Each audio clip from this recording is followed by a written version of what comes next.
And now, weighing in out of the blue corner, Josh the Punk Thompson. 100%. And on the other mic, he weighs in from the red corner, Big John McCarthy. We are back once again with the Weighing In podcast. Josh the Real Punk Thompson and me. Ladies and gentlemen, thank you for tuning in. And we're going to have a special, almost year-end type show, even though we got a lot more shows for the year.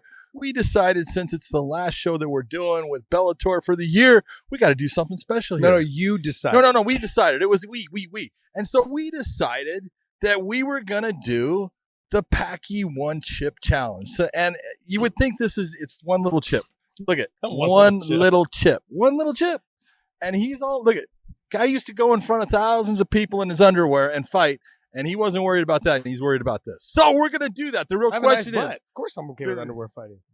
What are you looking at your own ass for? I do all the time in the mirror. Oh, my God, that's pathetic. Good stuff.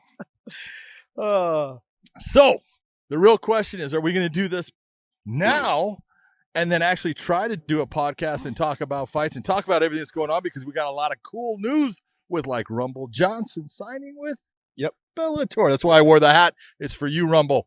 And then we've also got Bellator 254 coming up, and we've got the UFC where we have Davison Figueiredo against Brandon Moreno 21 days after he defended his title. Now he's going to defend it again.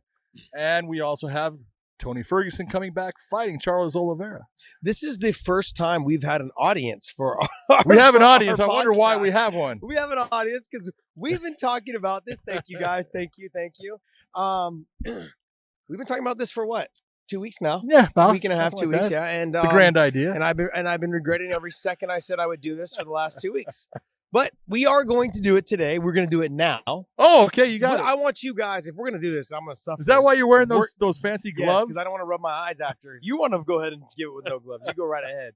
As soon as I eat the chip, I'm going to take these gloves off, and then hopefully I'll be safe. Okay. Oh gosh. All right, so hold on. This is your chip. It's sealed. I want yours because I want maybe you switched it. Mine. I don't give a shit. It don't matter to me. It's all the same. This little chip though has 30 calories. Oh my God! There goes your abs. Right. I'm trying to watch my figure. Yeah, well, your figure's gone out the fucking window already. Okay. So don't worry. All right. So here we go. All right. So you guys ready for this? This is horrible. This is awesome. Oh jeez. All right. It's a lot harder to open things with gloves on. Good excuse not to do this. The seal. All about the seal. All right. There we go. Oh, look at this. It's child-proof. 2020, the Paqui, real peppers, real heat. Yeah, I'm a little upset Good. I'm a little upset that we didn't get like a t-shirt for Look at this is meant for us. See, it's got boxing gloves here on both with the Grim Reaper. That's a beautiful thing right there. They've got it double packaged. This is... All right. Okay. Okay, so I have a little bit of milk behind me. We have no bread. Okay. We're opening this bad boy up. My eyesight's gotten... I think I just broke it. Okay. I broke it. It's childproof. Oh, dude, you did. We did break it. I think I just broke the chip, too. How do you open this thing? I don't know. There we go. Did you get it? Yeah, it's a little... Yeah, I'm trying not to break the chip. It's black. I thought it was red. Oh, it's black. Oh, lovely. Don't drop half that chip on the ground. I'm not dropping it. You better eat it all, buddy. Oh, you ready? Oh. This is fucked up. What are you laughing at, Gian? Should have came with life insurance. Oh, life insurance. I like that. Okay. All right, so this doesn't even look. This looks like a dog turd. It's great. Flattened out dog turd. You're good. Look, I've got like extra stuff on it. Can I don't flake have it off? extra nothing. Let me see yours. It's the same damn thing. Where's the rest of your chip? It's on the floor. It's on the floor. It's on the floor. Big John's cheating. It's black. See how much of the chip you tried to drop? What a cheater. I knew he was going to do that. Oh, God. No. Do you eat the whole thing? God. Oh!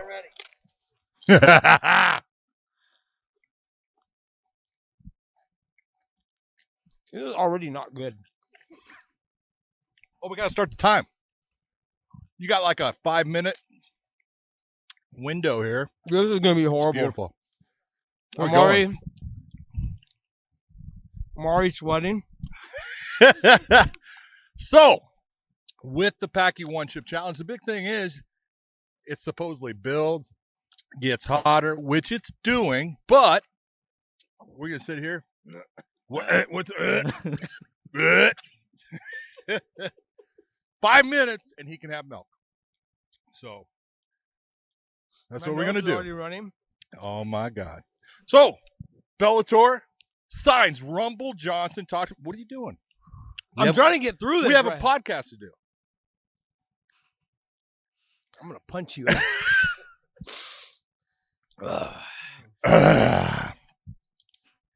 It's only been 45 seconds, by the way. It is good. Oh God, don't you? Hey, point that way.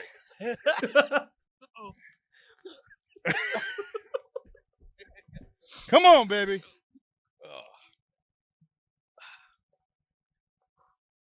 Yeah. You good now? Nah. All right, so Bellator signs Rumble. Hey, this is big news. Will you stop? This is why I said we should do it at the end of the show. Too late. Oh my God. Oh my God. Here, wipe your brow. I see tears coming out of his eyes. Come on, baby.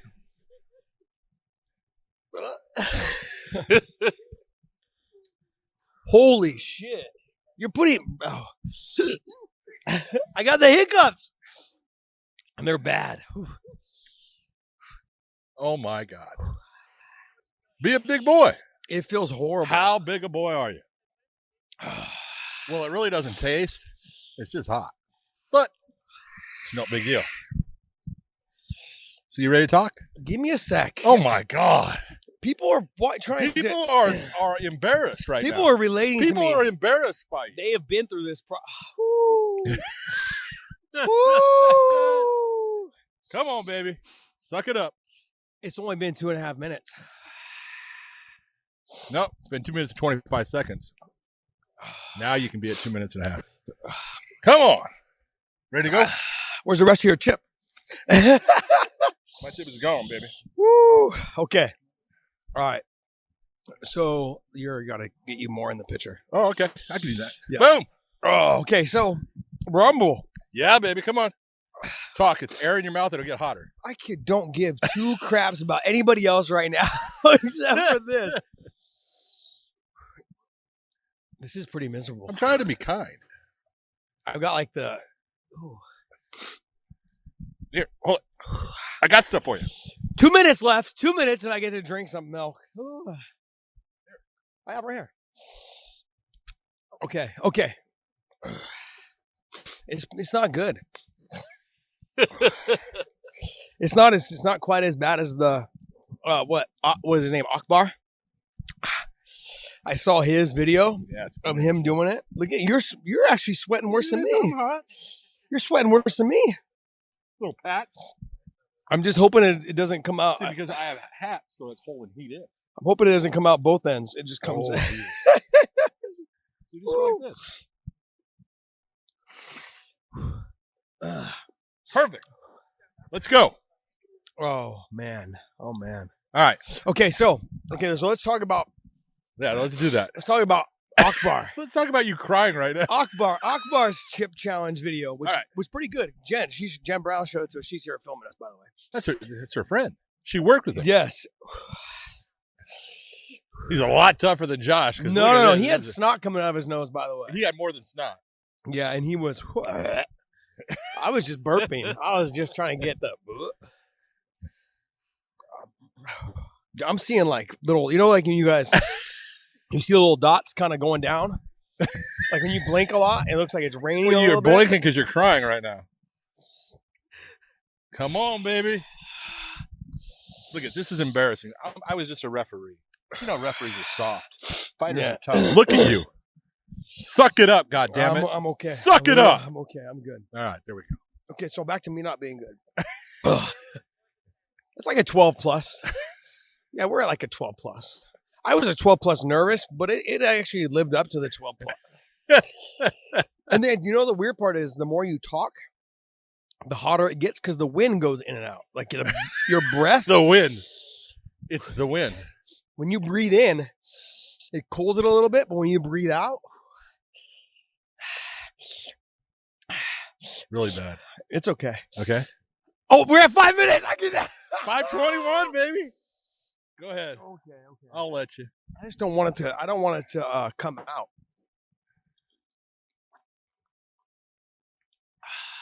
Switch it around. Like Come a on. mouthwash. All right. Whew, that's So actually. Are you ready now? Are you ready? Mhm. Let's get it on. Come on. I'm glad I didn't really let it touch my lips at all. I just try to get it all in there. All right. Okay. So let's talk about Anthony Rumble Johnson. Please. Let's go. Let's go. Okay, let's go. We had people. We had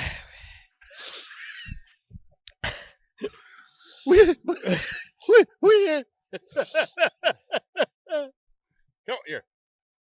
no can the have- milk helped. You can have mine. the too. milk helped. The milk. There you helped. No, I think I might be good with just half. So we had people. It was Let me hear almost- it. It was almost 2 guys, 1 cup.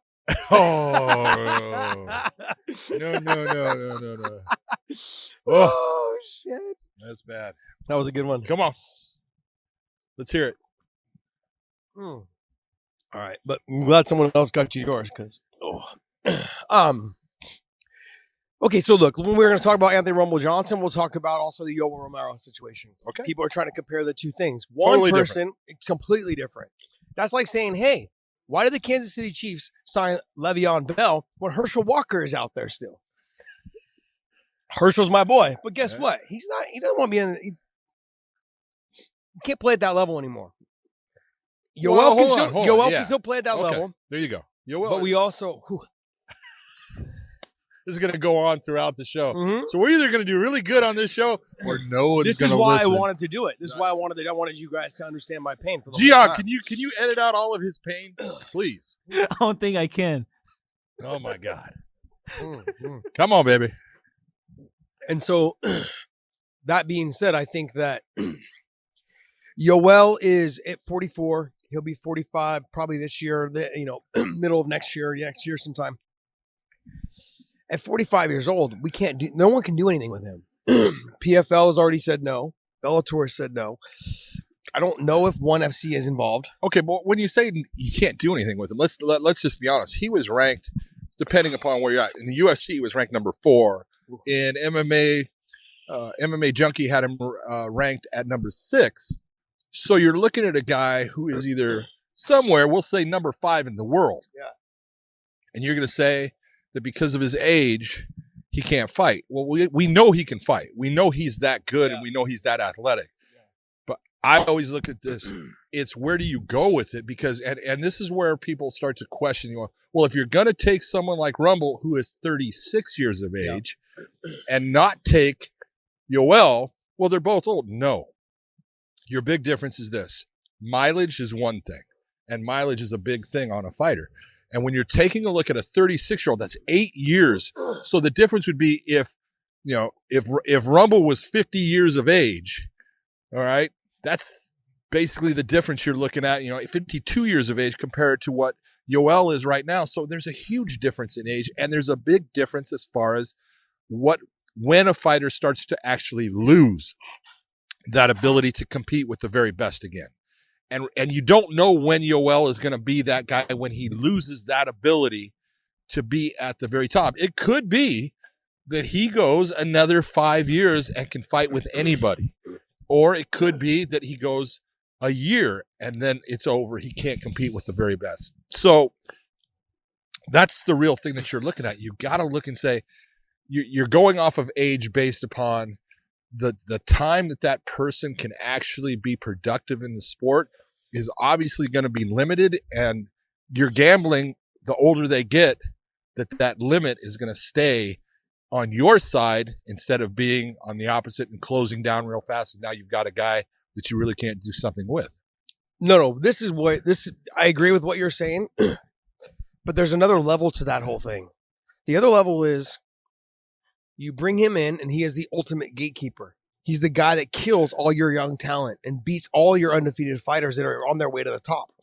UFC got rid of him for that exact reason. The young guys cannot beat him. the level of which he fights, sure, maybe one might trickle through. But up until then, you're ruining the potential of building guys that could be undefeated all the way to a title shot. That makes you more money. Having a fighter fight for the title against a Jan Blachowicz or against John Jones or whoever, you're going to make more money off your pay-per-views that way. If you bring in your younger talent and Yoel is just the ultimate gatekeeper in the fact that he just smashes all your young guys or he beats them or barely beats them, and now they've lost to a 44-year-old or a 45-year-old, I can't market that guy as well as I could have had he got to the title shot being undefeated. And so that's realistically what it all comes down to, is that conversation of the UFC at the top regime of the UFC. They're like, he's not going to be champion. He's fought for the title, 4 or 5 times? He's made weight 3 times. 2 of the times he didn't get to fight for the title because he didn't make weight. Yeah. You're having that conversation of... Wasn't that his fight with Rock? I think with Rockwell, he didn't make weight. He won. Rockwell.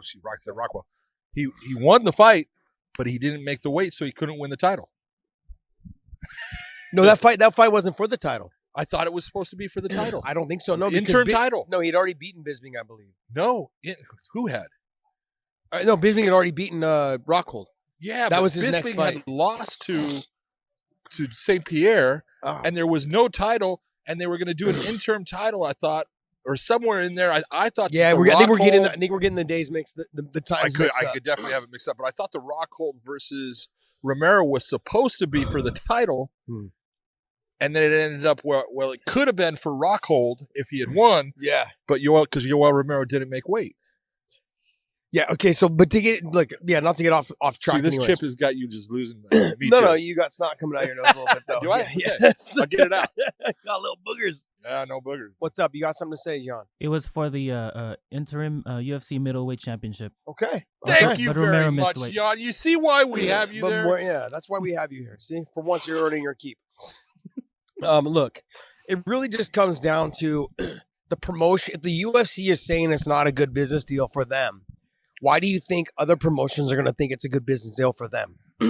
Look, just because fighters come from the UFC, like I think Ariel, I don't like to give Ariel a lot of props, but him and DC talked about this. Other fighters or other promotions, or not promotion, other podcasts have talked about it as well.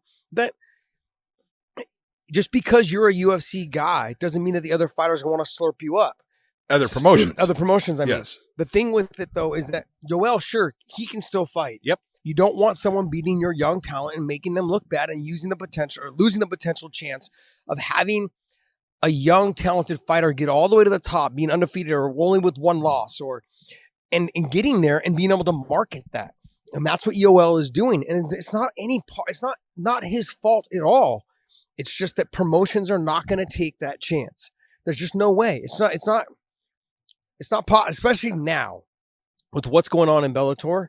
You guys have got to see what's going on. If you guys aren't watching Bellator enough to understand what they're doing, the days of the Hoist and the Ken Shamrocks is over. The data 5,000 in Kimbo, it's done. And we've said this. Yep. We both have talked about this since July. We've been saying it's done. The one silver lining in this not having fans has made everyone realize if you're not putting on the best fights, people don't care. Yeah. And we are now putting on the best fights. Best fights you can. The best fights you can with the best fighters you have. Yeah, absolutely. And it's been showing. It's been showing in the amount of people that we've gotten to tune in. We've been seeing the amount of social media activity. It just Rumble will bring that to that weight class of, whoever's going to be there. Corey Anderson, him and Corey would be a great fight. Him and Nemkov, a fucking amazing fight. Corey Davis. And Phil Davis in that mix as well. I know Machida's getting older, but a mix up in there guys like Machida would frustrate the shit out of AJ. AJ's one of my best friends, man. Like I know him very well. And it's just one of those situations. I know AJ. AJ, sure, he's got the speed, he's got the power, he's got all those things. But AJ he wants to get in front of you and he wants to punch you in the face. Yes. That's because he's good at that. Machida is a guy you've got to catch. It doesn't mean he can't be knocked. Yoel was able to knock him out. But I think when you get into that he can't make a mistake either, though, with Machida. Well, Yoel was able to knock him out when he took him to the ground.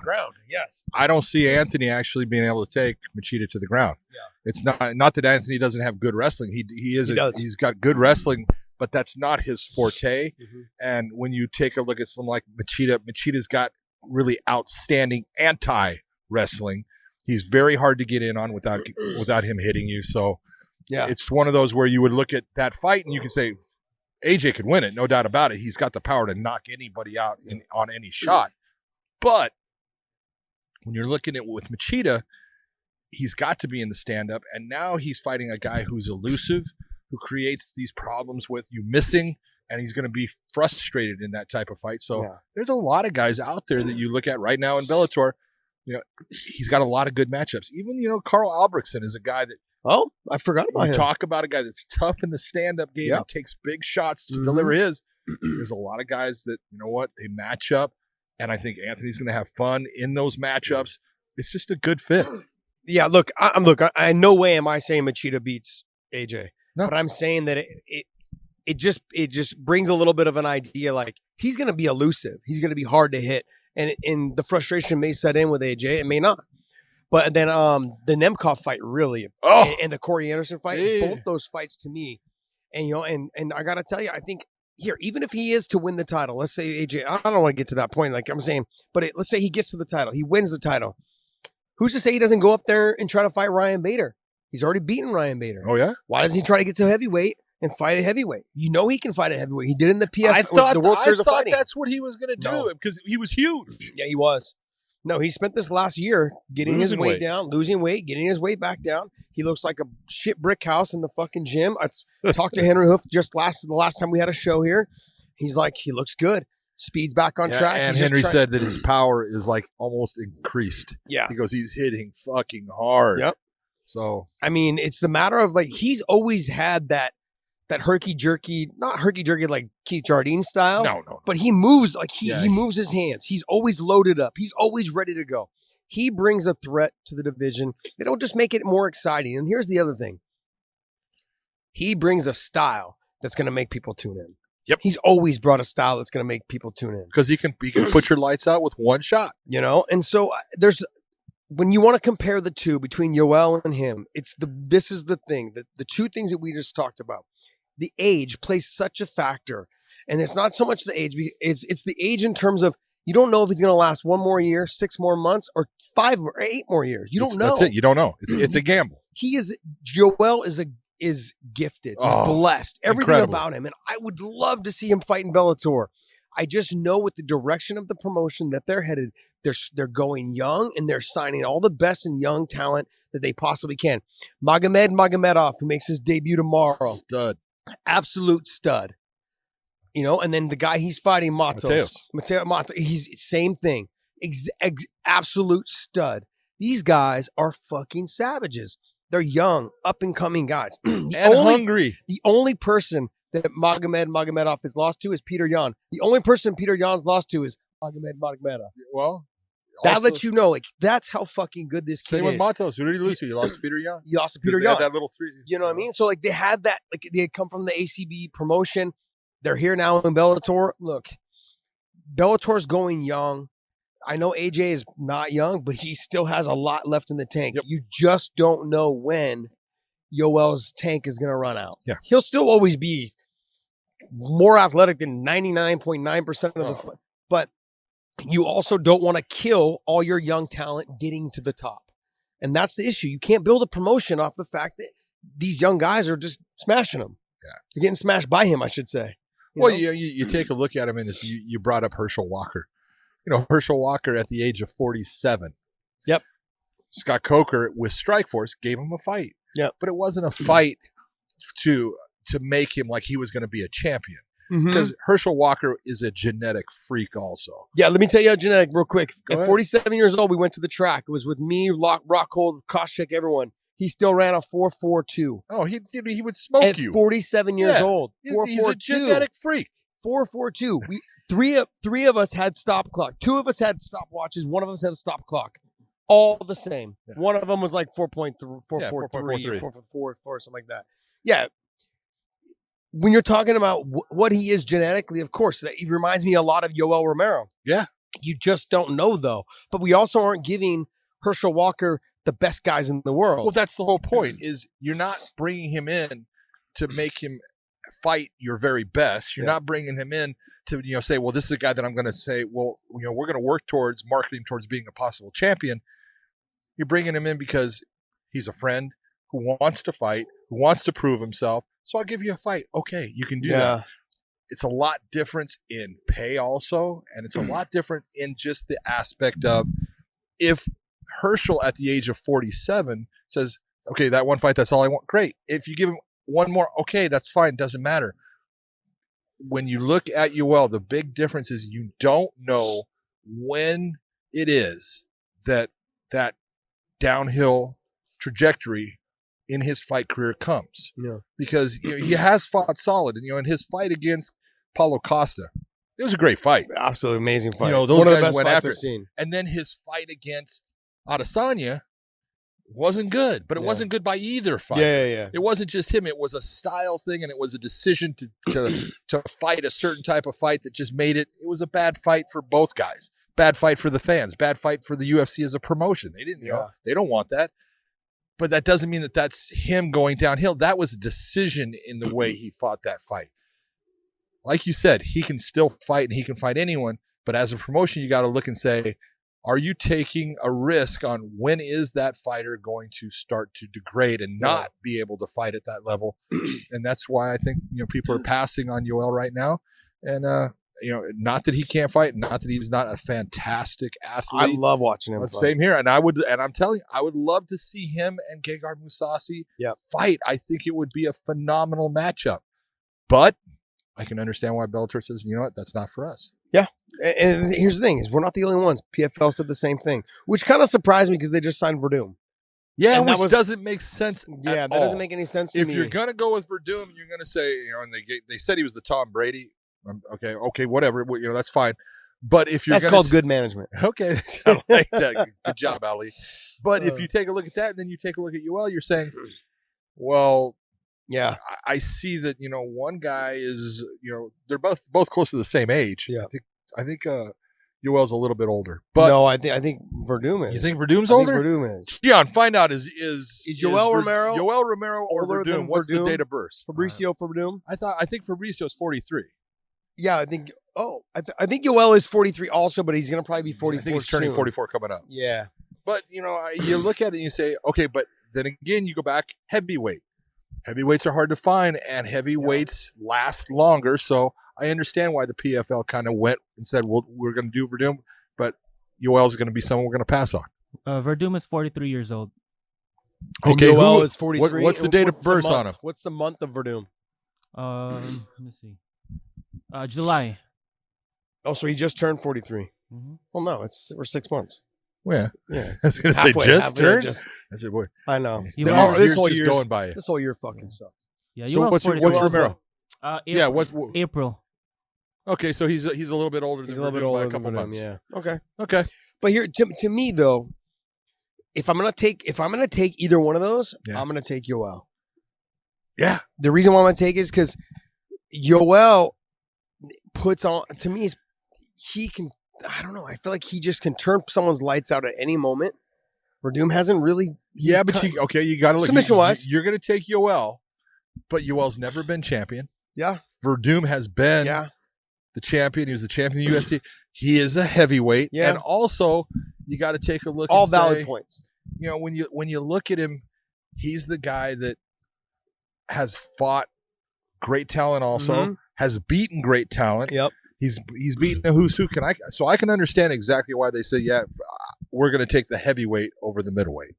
I understand exactly what you're saying. I guess for me, being selfish, because I would like to see. I would rather watch a Yoel fight than a Verdum fight. Same here. And nothing against Verdum. No, not at all. But I agree against with Verdum.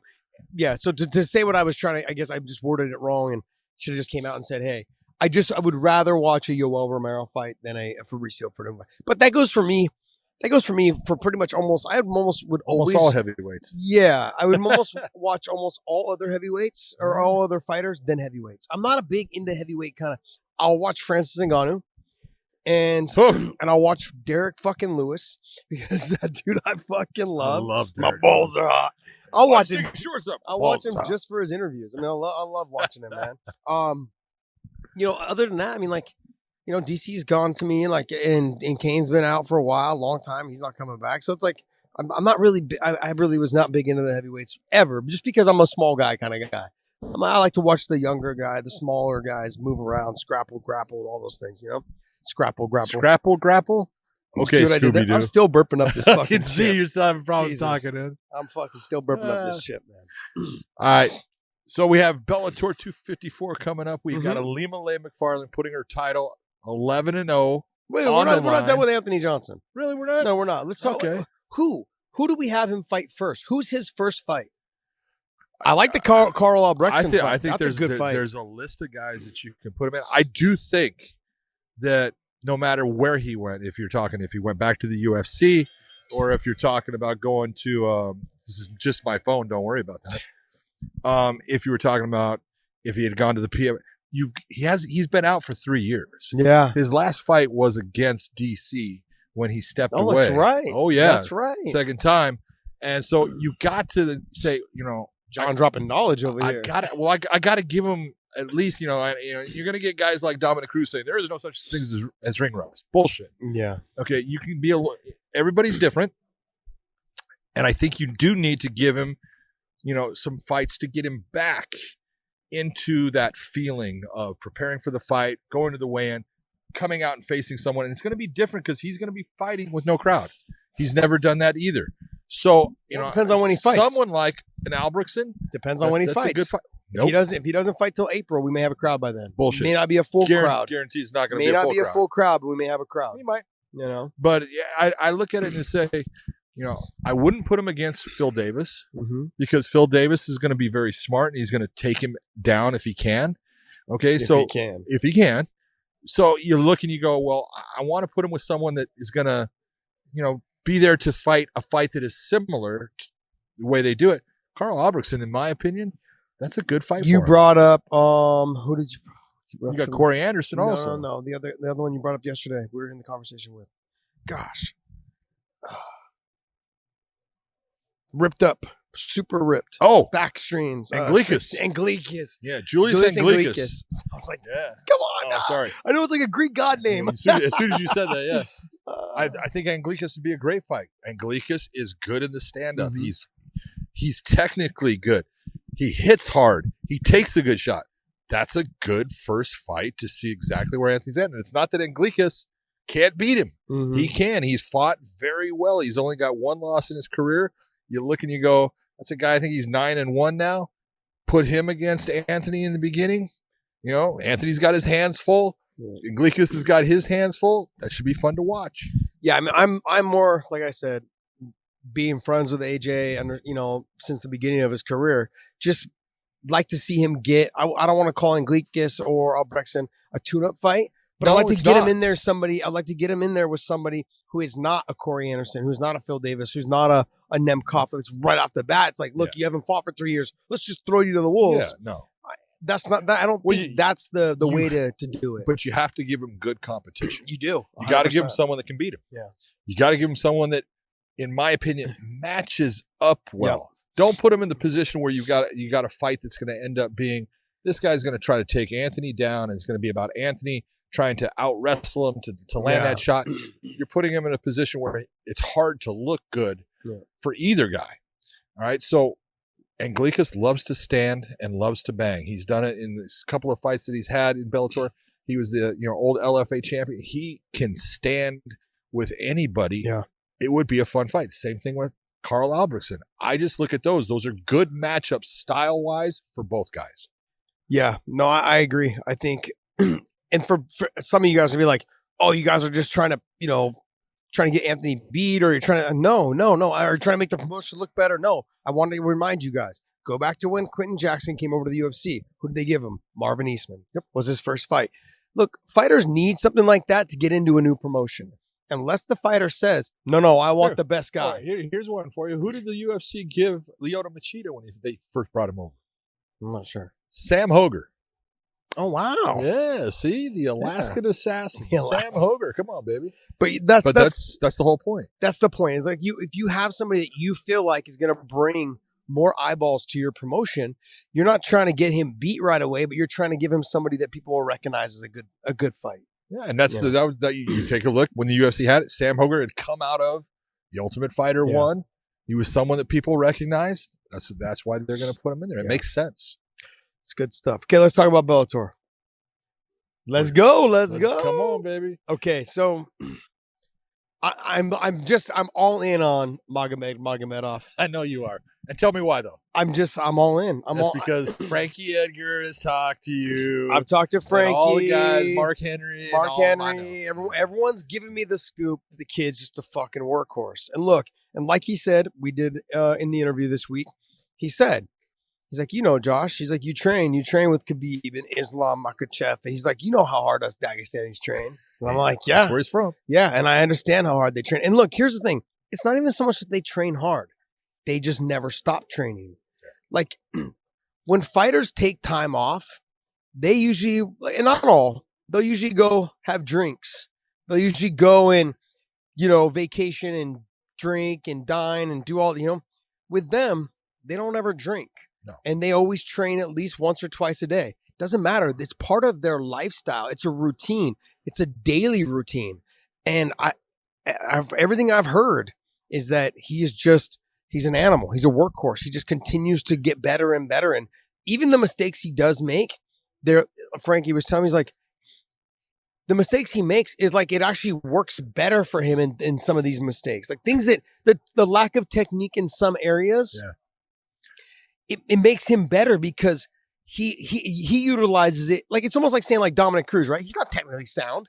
He's good. No, but it works for him. But it works for him. Yeah. And that's kind of what Frankie was talking to me about. He's like, yeah, he's good. He's got good stand-up. He's got good wrestling.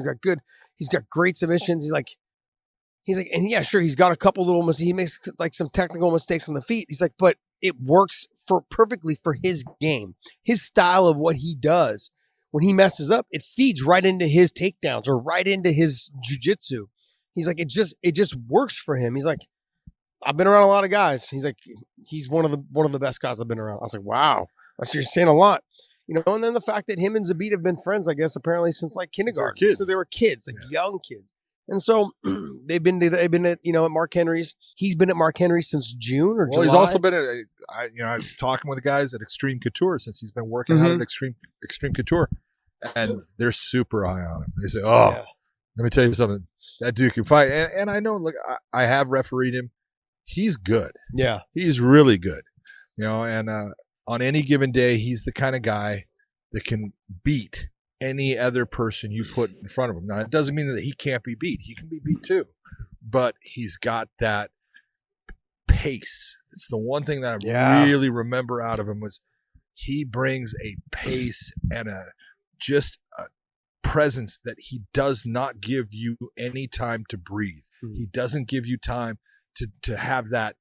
I can back off here and think. He likes to push the pace. He likes to be in your face, whether it's in the stand-up or going to his wrestling. He didn't start off as a wrestler. He started off, Wushu Sando, which has got takedowns and stuff, but his wrestling came afterwards, but it's really, really good. Yeah.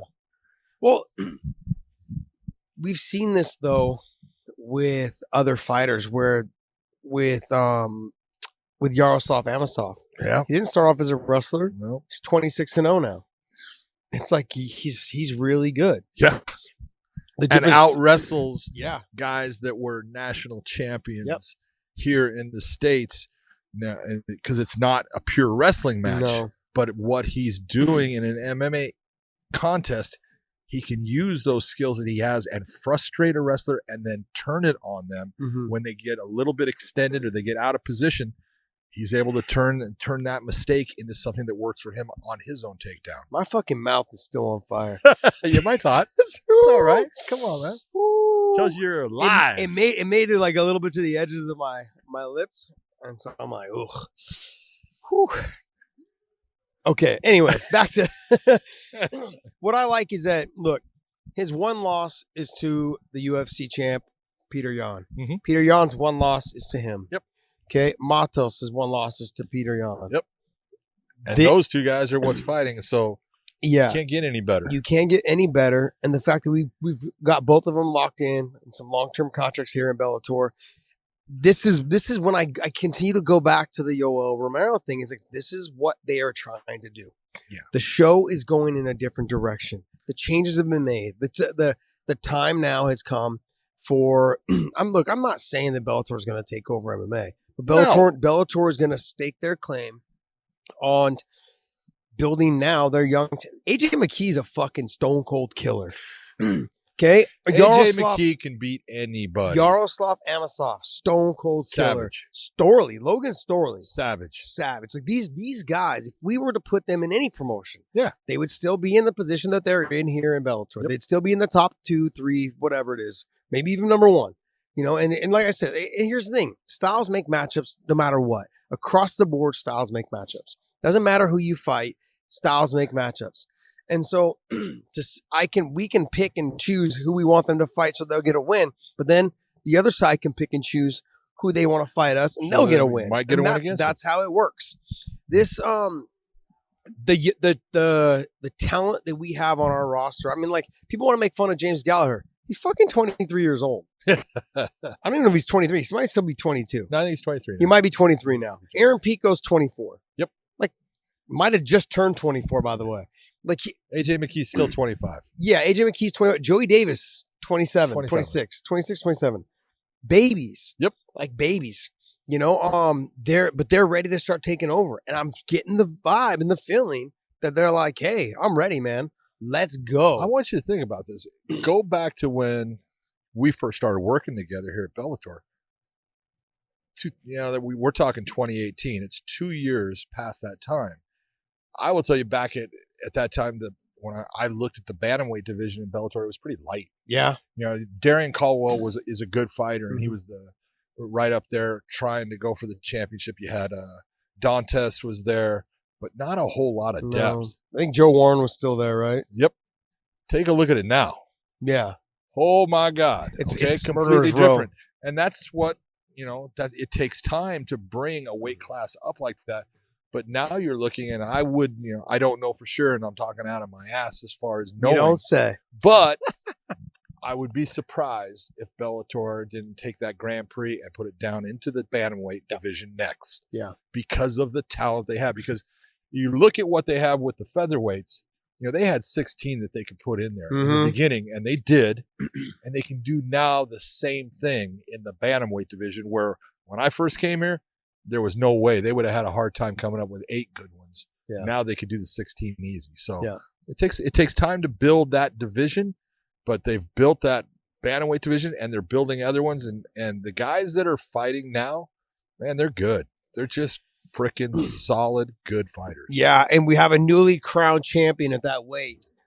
Juan Archuleta. But then Paqui Mix, he showed his tough, true grit in that fight. That was one of the best fights I'd seen ever in that weight class, not just in Bellator, but overall. Yep. And what people don't get is that Juan's fought at 35, 45, and 55. Now he's a champion at 35.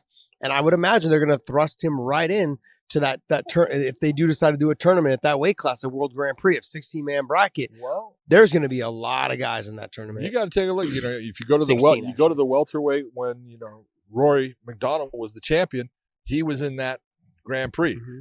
Right now, Pitbull in the featherweight Grand Prix, still in it, the champion. So there's no doubt that they're going to want Juan Archuleta to be part of it. They're not going to let him sit to the side and wait, and that's not what Juan Archuleta would want. No, Juan Archuleta wants to be in it. No, he wants to make money. Hell yes. Yeah, people need to remember that you don't get paid unless you fight. You're not just sitting on the sideline going, "Yeah, let me collect my check." It doesn't work that way. Yeah. I think there's a lot of great fights in that thing, and I hope we do like another selection show where they get to pick. Oh God, yeah, I love that. That was so good, man. That was good, and that was perfect because you got to see the strategy playing out in their minds. You got to see kind of where they kind of knew they wanted to be. How often do you see, and this is not because it's Bellator, how often do you see a promoter give the fighter the actual ability to make the choice? That doesn't work for the promoter. Yeah. Okay, it's a strange thing that people need to understand. When the promoter says, all right, I'm going to give you guys the ability to make these choices instead of me. Yeah. You're giving a lot away as a promoter, and you got to love it that they're giving the fighters that ability. Yeah, that was look, a lot of fighters, there's certain fights that they want because they motivate them the most. Yeah. And I'll give you an example. When I was with Strikeforce, all I ever heard when I was with Strikeforce, man, it'd be awesome to see you and Cowboy Cerrone or you and Anthony Pettis. I was never once when I got to UFC offered those Either one, fights. but you asked for them. I asked for them. I know I you asked did. for them repeatedly, over and over and over again. I asked for those fights. I understood the Pettis thing because he had just beaten Benson. Like after I had beaten Nate, and I was like, yeah, I want the Pettis fight. I wanted the Pettis fight to be next. But they were like, no, Pettis is fighting Benson. And I was like, it was kind of this. Anyways. And I asked for Cerrone. And they said they basically never even. I don't even know if they asked him ever. Yeah. They never offered it to him, or they don't. I was never told. That's all I had ever heard. The fans wanted that fight, and those two guys motivated me a lot to want to fight them. Yeah. So when you give, like you're talking about, when you give the fighters an opportunity to pick who they want to fight, have some say. Yes, to have some say, that motivates the shit out of them. Like, hey, if you lose, you fucking picked You're them. the one that picked it. Don't sit there and look at me. You fucking picked him, and that's kind of the great thing about it. Like here, like Emmanuel Sanchez, he knew he wanted to fight Daniel Weichel. Yeah, because Daniel Weichel motivated him, knowing because that he's already lost. Yes, to Weichel and felt I didn't lose, and I want to prove that was a bad decision. I'm still burping this shit up, man. Oh, woo, mouth is on fire. Yeah, he wanted to prove that he didn't lose him the first time. Yeah, and it's kind of where we're at. And here's the thing: is I know Patricio had a dominating performance against Pedro Carvalho. Carvalho. There you go. Yeah, I know. We're going through this. Portugal and Brazil, it's a rough one. It's they're all said differently. Anyways, so he had a dominant performance against Pedro, but at the time there wasn't a lot of information on Pedro. No. And so when Patricio took him, there was he wanted to start that rivalry. That was good game planning by him because it was the last fight on the thing in the bracket, which was the real thing that he wanted. Was to fight on the last one because he just defended his title against his wife Juan. was pregnant. Yeah. He was going to have a baby and he wanted to spend time with his new kid. Totally understandable. Yeah. So then he knew he was going to select the last date. It was a matter of who was at the last date. It was Darian Caldwell, who had just apparently lost to Horiguchi. So he didn't want that fight. He's like, look, he hadn't really won outside of beating who did he beat to get into the tournament? Henry Corrales. And so when he beat Henry Corrales, then he's like, yeah, but you beat Henry Corrales. Patricio has already beaten Henry Corrales. He's like, okay, look, I'll push you to the side and I'll fight someone that's everyone seems to be talking about right now is Pedro. Yep. And I thought it was smart on his part. It also created that little SBG Dude, he rivalry. did a great job it was between Pitbulls and the SBG that's still going. They've got a lot of fighters that they're trying to go back. They're trying to get Higo to fight James Gallagher, and then Patricki's going to fight Peter Queeley. They've all got it mapped out in their head.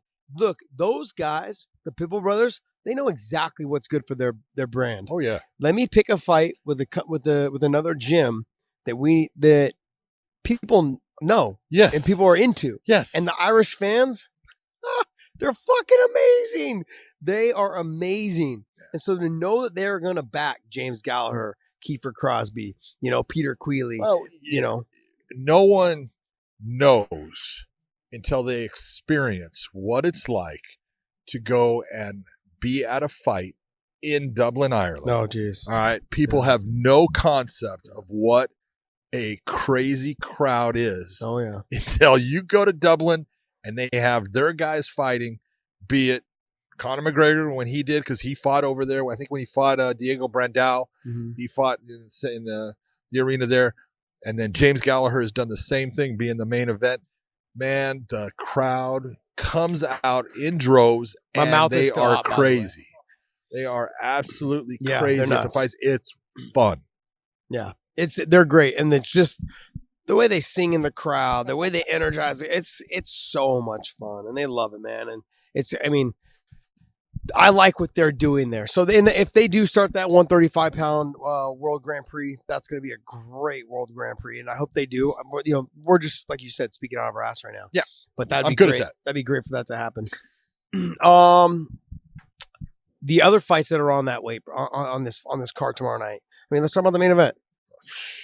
I think this is the time, and I got to tell you, I am so impressed with Ilima-Lei Macfarlane and what she's done as a young fighter, because she was thrust in. People don't remember her first fight. Do you remember it? No. Okay, I do, because it was against the soccer mom. It came out, it became viral because it was down in San Diego at a place on an Indian reservation. The promotion is called Explode. They don't use the California State Athletic Commission. There's a lot of things that go on with it. And she went and fought a woman named Katie Castro, who really, wasn't training for the fight. She went out and knocked her out in like the first 8 seconds. And it became this, MMA fighter knocks out soccer mom. But it really thrust Ilima-Lei into the limelight real fast in a way that she didn't expect. No one expected for her.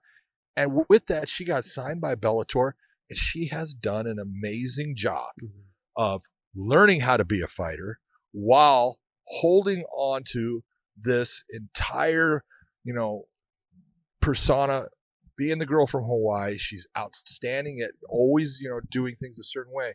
This is the first fight I've seen her kind of draw away from it. She's kind of drawn away from the whole, Hawaiian aspect and everything. And I'm wondering why. I really am wondering why. Is it COVID? It's COVID. Yeah, I think it's 100% it's COVID. Look, she hasn't had great performances outside of Hawaii. Don't get me wrong, she's gotten a win. She's undefeated.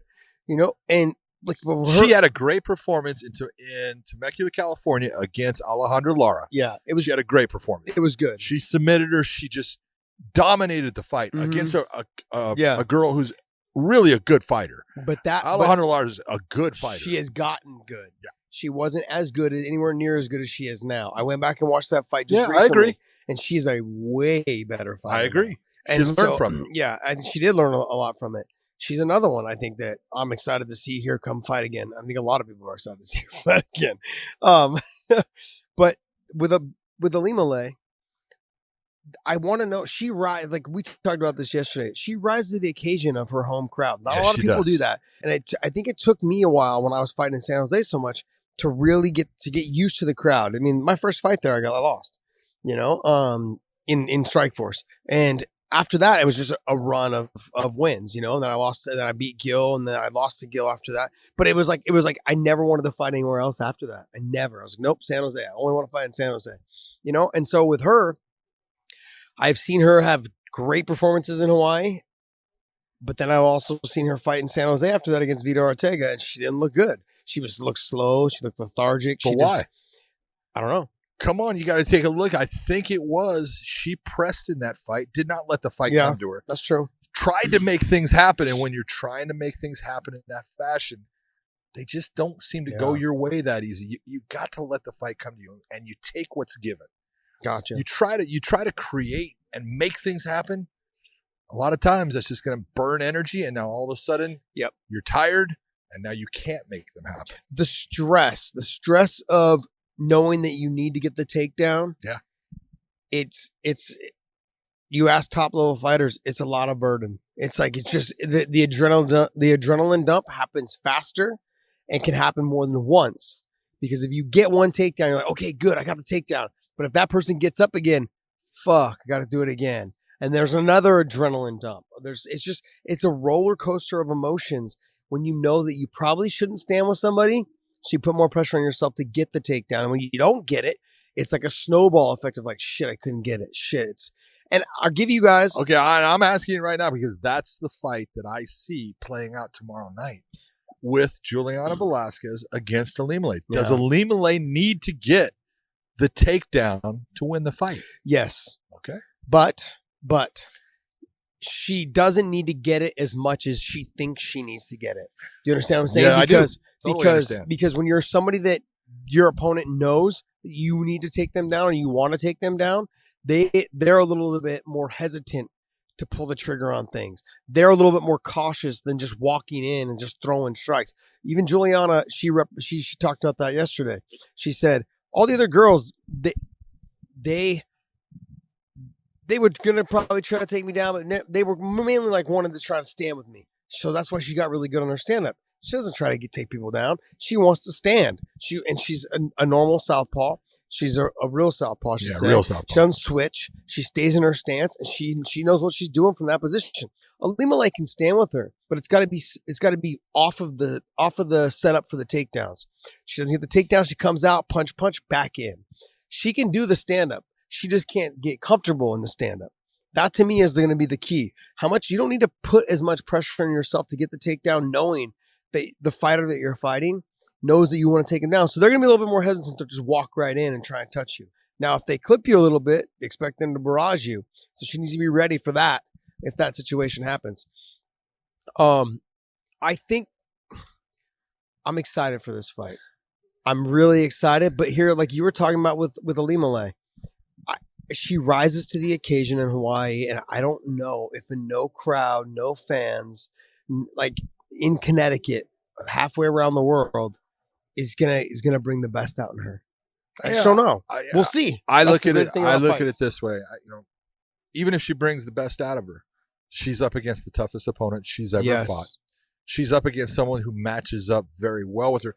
Because we look at Juliana. Juliana's only got one submission win in her entire career. This is a girl that came from a judo background, being on the national team in judo, wanting to be that Olympic judo player, where she doesn't even use it most of the time. She uses it to keep herself from being taken down and use that stand-up, and her stand-up has gotten very good. Yeah. You watch her fight against Christina Williams, and you look at the power, because Christina Williams fought Heather Hardy, Heather Hardy is a world champion in boxing, came to Bellator, has put on her first fight was against Alice Yager. Really good performance, just tough by both. Heather Hardy got cut and then finished the fight. Obviously can fight with her hands. And Christina Williams crushed Heather Hardy in the stand-up game. Hit her with elbows inside, destroyed her nose, just did all these things. And then you watch Juliana Velasquez when she fought Christina Williams. She had Christina Williams doing what I talk about. People will talk about, when do you know a fight's over?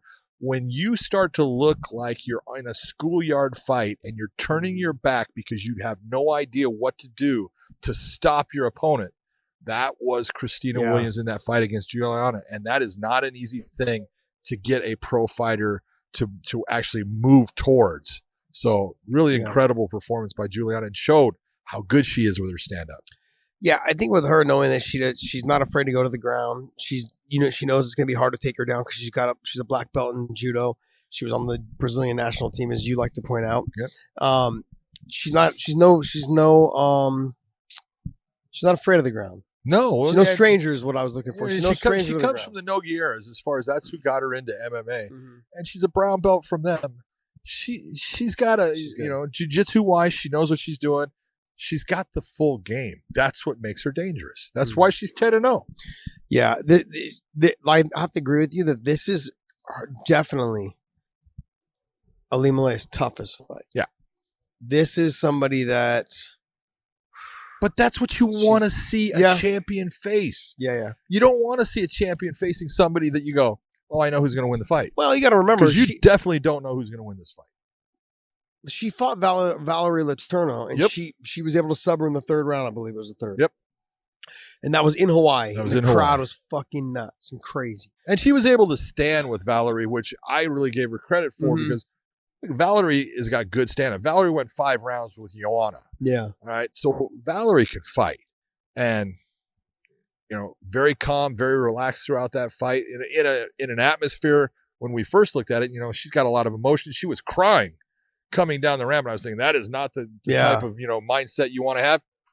Just took all that, pushed it aside, and performed beautifully in that fight against someone that can really stand up and fight. So we know she can be in a stand-up contest and compete well. Yeah. It's just that her strength is the ground, because when it comes to the ground, she's got a plethora of submissions. She can go for the submission just about out of any position. That makes her dangerous. Yeah. Yeah, that's true. What other fights on this card? There's the one Cameron Lashinoff, who doesn't get enough credit, beat Kyle Crutchmer in that fight. really I didn't beat him, think he but did go either, Okay. but he's 10-2. He has got, he fights out of Glover Teixeira's camp. He is a beast because, puts his hands down to get hit, doesn't care. He's got a great submission game, got beautiful leg locks.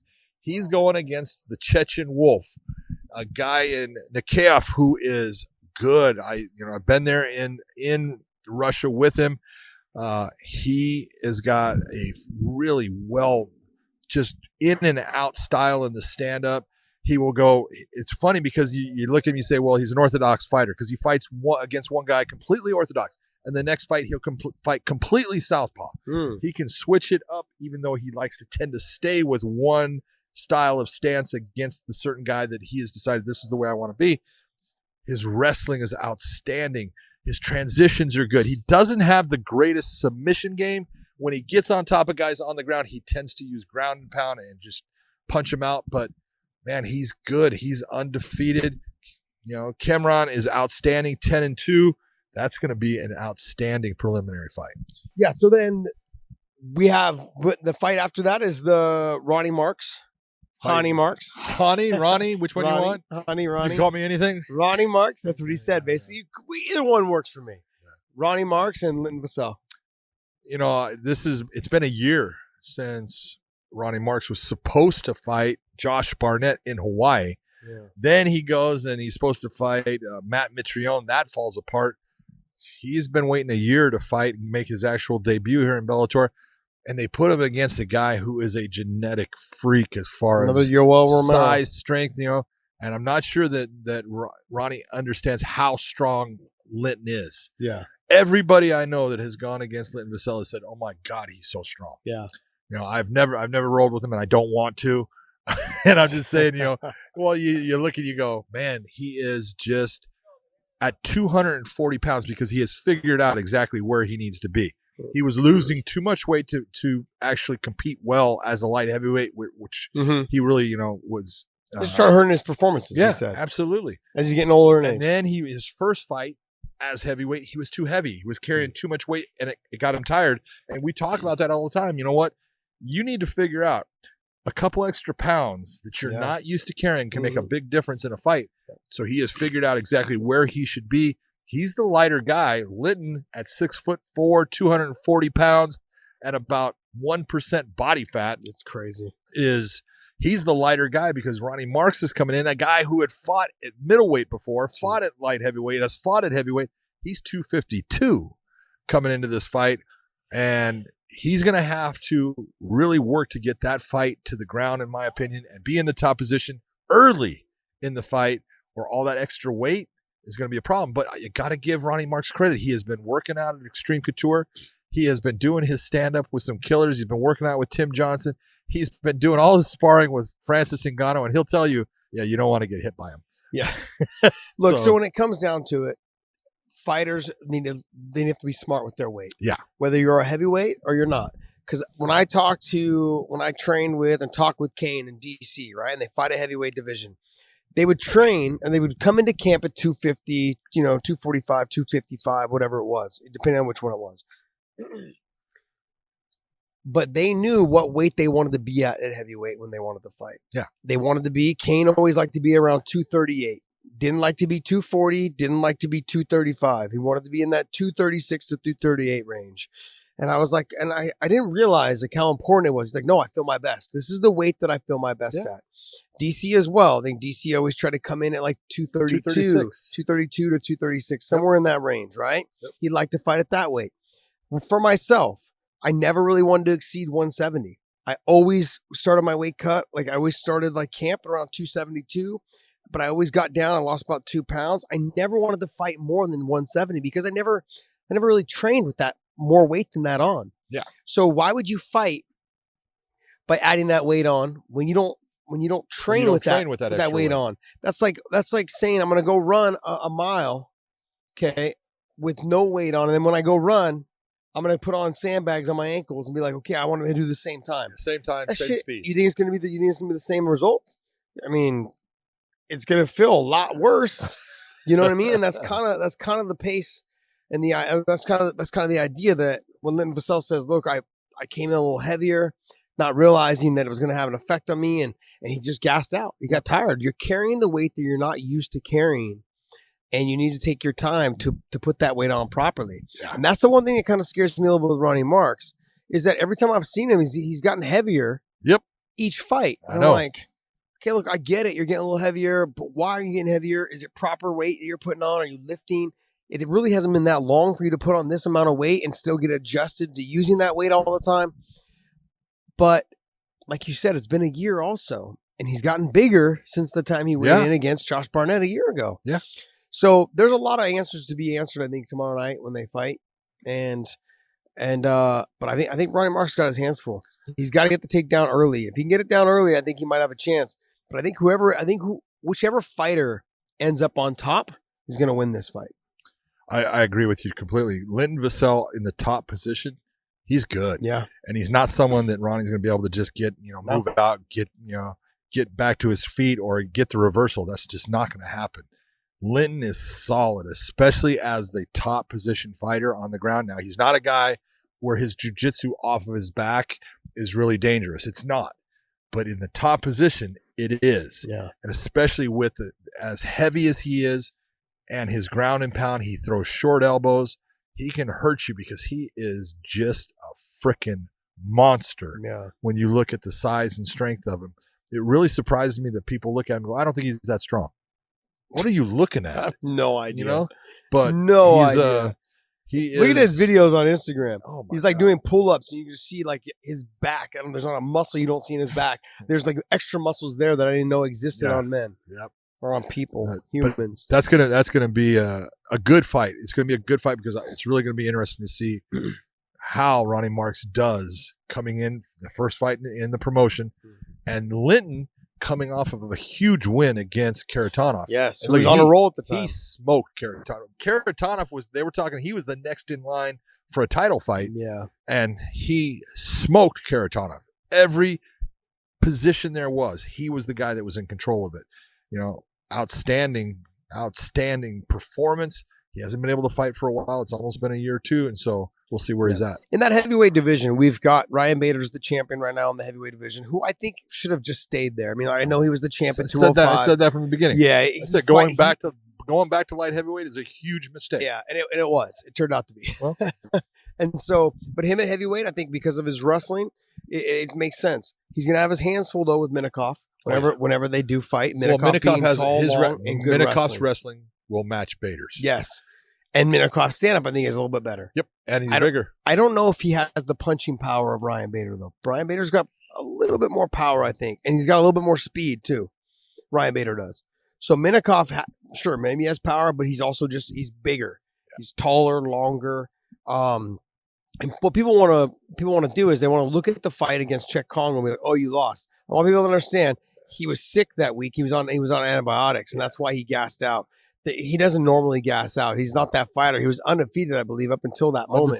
That's his only losses against Cheick, and he just couldn't.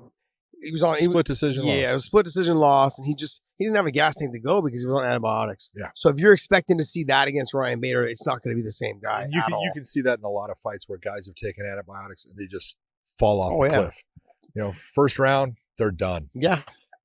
Your body just can't absorb. Your body just can't go. There's no push. There's no pop. I mean, I remember several times I was on antibiotics for the flu and sometimes staph and trying to spar and train. I know I'm an asshole, but I was like, it was too important to me to miss training.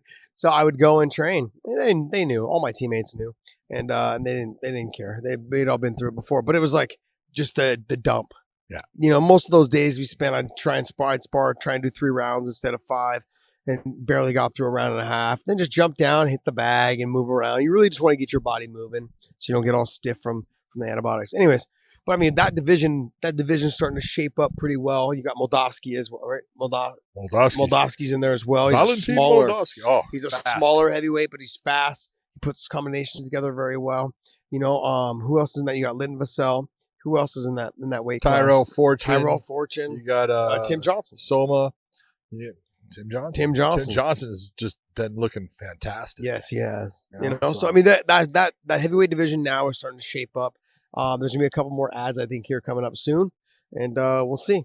And I'm excited for this whole thing. And like I said, I think 2021, it may be the year for Bellator. We'll see. The young talent will rise. I think the young talent will rise. This was actually a really good year for the promotion itself. This is a good year for MMA. Yes, true. Be it the UFC, what they've done, Bellator, what they've done.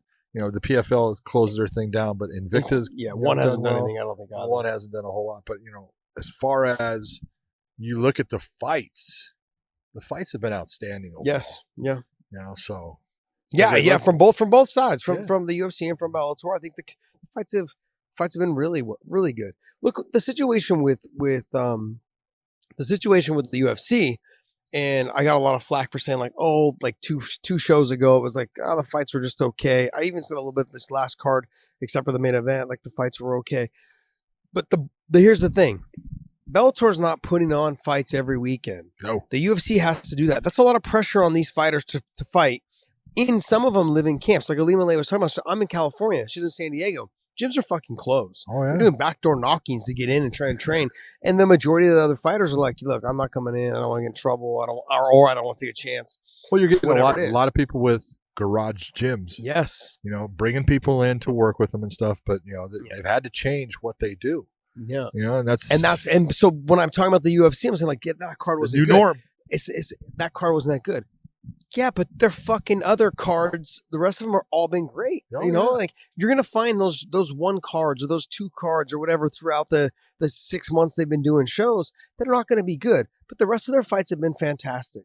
You know, as much as people say, "Oh, all you do is rip UFC." No, that show to me had a feel to it that it wasn't. If a we great say show. anything about the UFC that isn't fucking glowing, it's because you work a belt. Well, that's why no, I'm trying to pump. I'm trying to pump them a little bit. I'm not pumping the promotion itself as much as I'm pumping up the fighters. Yeah. The fighters, you guys have done a fucking fantastic job of getting yourselves in shape, getting ready, fight ready. With most of you guys don't even have coaches. Most of you guys, like some of your coaches don't even show up. Some of your coaches are not there. A lot of your training partners aren't there. And you guys have done a fucking wonderful job. UFC guys, Bellator guys, you know, any other promotions that are out there fighting. I mean, like, they've done a great job. You guys, the fighters that are fighting the most, they're taking this serious. They have realized that fighting right now in these circumstances, the UFC is not going to forget that. And I think also that's a big reason why the UFC has decided to cut 60-something fighters. It's like, look, we've got young fighters that are willing to take fights on last minute notice, and they want this. They're hungry, and this is the time when we have no money. So let's just keep our stars and get rid of the ones that are costing us a lot of money. Did you say they have no money? Have you lost your mind? They've got money, but they've got no money. They've got money, but they've got no money. They're not making money. They're not making gate They're money. not making gate money. They're not making as much money as and they could be. Their gates run 15 to 20 million. Well, depends on the fight. It does. But I'm saying that's a big one. But 15 to 20 million, though. That's a big one. That's a big one. That's a big one. That's a lot of money to lose. That's a lot of money to lose. That's why. Let's that's why they didn't want to fight Conor. Yeah. But they're talking about having fans in his fight. I know they are. That's the next step. Well, let's talk about their fight cards. Let's talk about their because they actually have. Let's talk about the top two. Devinson Figueiredo is coming back. 21 days. My stomach is starting to hurt. Son of a bitch. 21 days basically. Yeah. Since he beat Alex Perez, put on a beautiful performance, got the guillotine choke. Brandon Moreno fought on that same night. He gets the shot against him. Do you think Brandon Moreno can beat him? No. Wow. Look at you. No. I don't think Moreno has a chance. Really? Not a chance? No. He's got a puncher. He's got a puncher's chance. Well, and I don't even know if that's really a chance, though. Is that not a chance? No, I think just Figueiredo's he's just on a different level right now, I think, than the rest of that division. God, I hate when you're right. I know. It sucks. It's hard for you to say that. It is, dude. It's it just is. like I almost want to eat another chip. Oh God, you enjoy. Go right ahead. It's a matter of I look at it and I really like Brandon Moreno, and he's a good fighter. I just don't think that right now, like you're saying, Figueiredo is just on a different level in that category. And that's why he handled Benavidez the way he did twice. You know, he just, handled Benavidez easily in every aspect of the fight. Then you look what he did against Perez.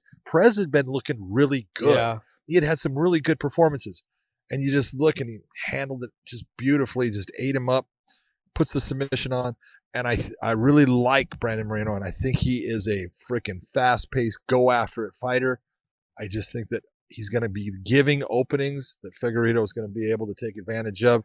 And I look at it, Figueiredo is going to put him away by the second round. Yeah. He might catch him sooner than that in a submission. Yeah. You know, I mean, and that's kind of what we saw with Perez when he fought Perez. It's just like I had Perez was doing well with the kicks and then made a mistake, jumped on the neck, and it was over. Yep. And it's that quick. The size, the ability to take the fight anywhere and catch it in transition. He is a big flyweight. Yeah. Big. Mm-hmm. You know, you look and he said that this weight cut's going to be easier for him. Well, when you roll from one camp to the next or one fight to the next within 3 weeks. He's also, he's basically living in Vegas, going to the UFC's, PI, Performance Institute and stuff. So he's got all of his food being made for him. It's all delivered to him. It's not a bad way to go about it. Yeah, that's true. That's true. Look, I don't give him a shot. Who's the co-main? Co-main is Tony Ferguson. Yes. Against Charles Oliveira. Oliveira's good. He is good. I don't give him a chance though. I know you don't. I don't give him a chance. I think he's on a 7 or 8 fight. Charles? Do me a favor. Tell me what kind of win streak is Charles Oliveira on? Charles Oliveira. How many fights in a row has he won? Because I honestly think it's like 7 or 8. That's good. He's been smoking people. He's been really fighting well. 7. His 7 fight win streak. There you go. His fight against Kevin Lee, man, he looked good. Yeah. He looked really good. I mean, I love Kevin Lee, and he's good. He's tough. And Tony Ferguson had some problems with Kevin. If you take a look at the 2 fights, Kevin fighting both of those guys, you know what? He had a lot better time fighting Tony than he did fighting Oliveira. Kevin Lee fighting Tony Ferguson at the time he fought him was a better fighter than when Oliveira fought him. Okay. That winning confidence is key. Yeah. We've talked about that over and over. And at that time, Kevin Lee's confidence is not what it used to be when he was fighting Tony Ferguson. Different fighter. I think there was a lot of unexpectedness as well with Kevin Lee from other fighters. I think Tony probably didn't expect him to be as good as he was. And just the other thing too, the adrenaline dump. Yeah. But he had staph on his chest. I think. Yeah, he did. He had a big old staph thing. And then the other thing is, well, if you're a fighter, you're probably going to go out there knowing if you're on antibiotics, you have staph on your chest, or even if you weren't on antibiotics, you got staph. You don't have much. I don't want to fight him if he's got staph. But even if nasty. But if you do fight him, right? Yeah. Which he did, as the fighter that has staph, you know that you don't have the gas tank to go through. So the way that Kevin fought that fight was probably different than the way he would have fought it had he not had staph. Possible. You never know. You never know. We don't know that. But I'm just simply saying that Tony Ferguson, the reach, the range, the awkwardness, he's not going to stand in front of him and bang. He will stand in front of him and bang, but he's going to do it with footwork. Yeah. He's going to turn his feet different ways. Oliveira's not going to be able to take him down. He could catch him in a submission. I could see that. But how's he going to get to it? I see. And here's the difference in the fight for me. One of the things that Tony does, and I hate to say you would know this well. Oh, yeah. Because he did it with you. Tony grabs wrist a lot, but he comes in close range and his elbows inside in the stand-up. People think he's going to throw a hand. He doesn't. All of a sudden, wham, here comes the elbow across. And he lands heavy, solid elbows. Mm-hmm. In close, he does a ton of damage with that. Yeah. And it's something that he's got a style, and the way he does it, he's just better than most guys doing it. He's that good. And I think that's where he puts Charles in a bad spot. Yeah, I think if he uses his push kick, because he kind of got away from that with Justin Gaethje, he's got to get on the push kick, use that length and that reach of that and his jab, mixed in with the way he switches his stance and changing things up. It's going to keep Charles guessing. And doing that, I think it's going to be a tough fight for Charles Oliveira. See, but I give Charles a chance. I think it's a very close fight. I think that, 3 rounds? If I do. Full 3? I do think it goes to 3. I look at it and I think Oliveira can definitely win it. And he could catch Tony in a submission, even though I don't think it's going to happen. Yeah. I think Tony's too good with the submission game. Tony sometimes will be so confident in his submission defense that he'll get caught deep and he'll work his way out, but he's gassing himself to do it, even though he doesn't gas, but he's burning energy. And, if he takes that chance with Oliveira, I don't see Oliveira catching him in anything other than he could catch him in some type of choke with a darce or something like in that. How crazy would that be? Catch Tony Ferguson, but he's good enough with it. Kind of his move. It's like Charles has a beautiful setup on a calf slicer. Yeah. But I don't think Tony would tap on it. I think it would cause Tony problems. Tony would be stuck in it, but he's never going to tap on it. He's just going to put up with the discomfort and the pain, and it'll either go to the end of the round, he'll lose the round, we'll say maybe his leg's a little screwed up from it, but he's not going to tap from that type of submission. So it's a real thing about what type of submission does Oliveira try to catch him in if the opportunity's there. If he goes for the neck, look, anybody can be put unconscious. Mm-hmm. You get it deep enough and they don't defend it in time, it's going to work. Yeah. So yeah, I think the reach, the range, the push kick, the long jab, the using the footwork, just the funkiness of Tony Ferguson, I think he's going to get it done. I think the mindset also too of him, he is getting older, and I got to tell you, even before he fought Justin Gaethje, I said like his face is like his facial features started to look like they were weathering. I don't know if it's I'm not trying to be a jerk at all. I actually really enjoyed watching Tony fight. I actually like him a lot as a person. I don't know him as a person. He's a great person. Other than fighting him. He's a great person. But I love Tony. Yeah, I don't have anything negative to ever say about him. I think he seems like a very good guy. And he's an intense guguy. Yeah, and that's fine. Those are all things that come with trying to be one of the best guys in the world, which he is. I don't see how Oliveira can get to him. Oliveira's chin, sure, he's got a decent chin, but he can be finished. He can be knocked out. Yeah, and so especially to the body. Yeah, and Donald Cerrone got. And this is nothing. There's certain guys, I don't know if it's their organs are just a little bit closer to that surface or anything. Donald Cerrone is a guy he's been able to be hurt to the body. Yeah, and Oliveira can be hurt to the body. If you remember, Oliveira had a problem, and it was something like with a rib pop against Max Holloway. Yeah. That was a fight that everyone was looking forward to. I was looking forward to it. It just didn't turn out to be anything. He got hurt right away. But body shots you can see they cause him problems. They tend to make him, all of a sudden he's backing up and he's not being able to be the offensive guy that makes him who he is when he gets these 7-fight win streaks. Hey, I'm excited just to see those two fights themselves. Those are the two fights that I'm most excited to see on that card. Hey, there was one more thing. What did you send me, Gian? The Korean Zombie just called out Zabit. No, I think they just signed. Didn't they make that fight? I think they signed that fight. Did you send me the fact that they just made that? I think I just sent it to you. Yeah, I think Zabit and the Korean Zombie is now signed since Yair is sitting on the sidelines with his USADA suspension. How is that? My stomach's hurting now. It's like kind of cramping up a little bit. It's like, I can't take a deep breath. It's brutal. Yeah, Zabit and Korean Zombie. We talked about this as well. Zabit Korean Zombie thing is because Yair is going to be out for 6 months, and I think they're going to hold on to Yair for another 6 months, and they're going to cut him. You think they're going to cut him? Yep, I think they're going to let him go. He's been too much of a So why headache. would they hold on to him? Because the longer they hold him, the less another promotion, the shorter another promotion can sign him. Yeah, but see, people are going to think because he's got that suspension from USADA that he can't fight. No, I'm saying that he's going to go through the suspension for 6 months, and they're going to hold him because that extends his contract for 6 more months. You realize that if he leaves the UFC, if the UFC cuts him tomorrow, he could fight for another promotion the next day. Even with the USADA suspension. Yeah, it's not through a state athletic commission. Yeah, but most athletic commissions, they don't recognize They're not going to recognize that. Interesting. Yeah. But the UFC is not going to cut him. No. They won't cut him until after he's back from his suspension. Yeah. And they're going to wait 6 more months because that extended his contract for 6 months. And then they'll cut him. Then talk to me about, Dana came out saying that they're going to be having this big cut, which they've had in the past. So everyone's getting like all up and, getting their panties all bunched up like, oh my God. It's like, UFC does it all the time. What do you think the Dana White Contender Series does when he's signing all these young fighters? Yeah. There's a reason why he does that. Who do you think besides, obviously we know Yoel? OSP.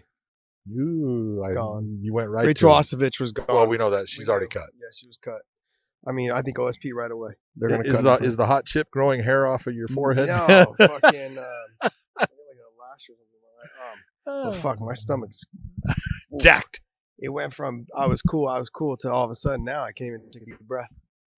Ooh. Yeah. So if you were going to bet mybookie.com, go to mybookie.com AG, sign up. You can get 50% more. If you put $100 in, you get $150. If you put $500 in, you get $750 total. Look at that. That's some math going right there. That's a lot. MyBookie, they will have all the odds for both the UFC and Bellator. You can bet on any of the fights. Awesome system. If you were going to say, what is your lock bet, since we know you did so well last week? Oh, I lost everything. My lock. Oh, I can't even think right now. Oh, my God. Yeah. Hold on.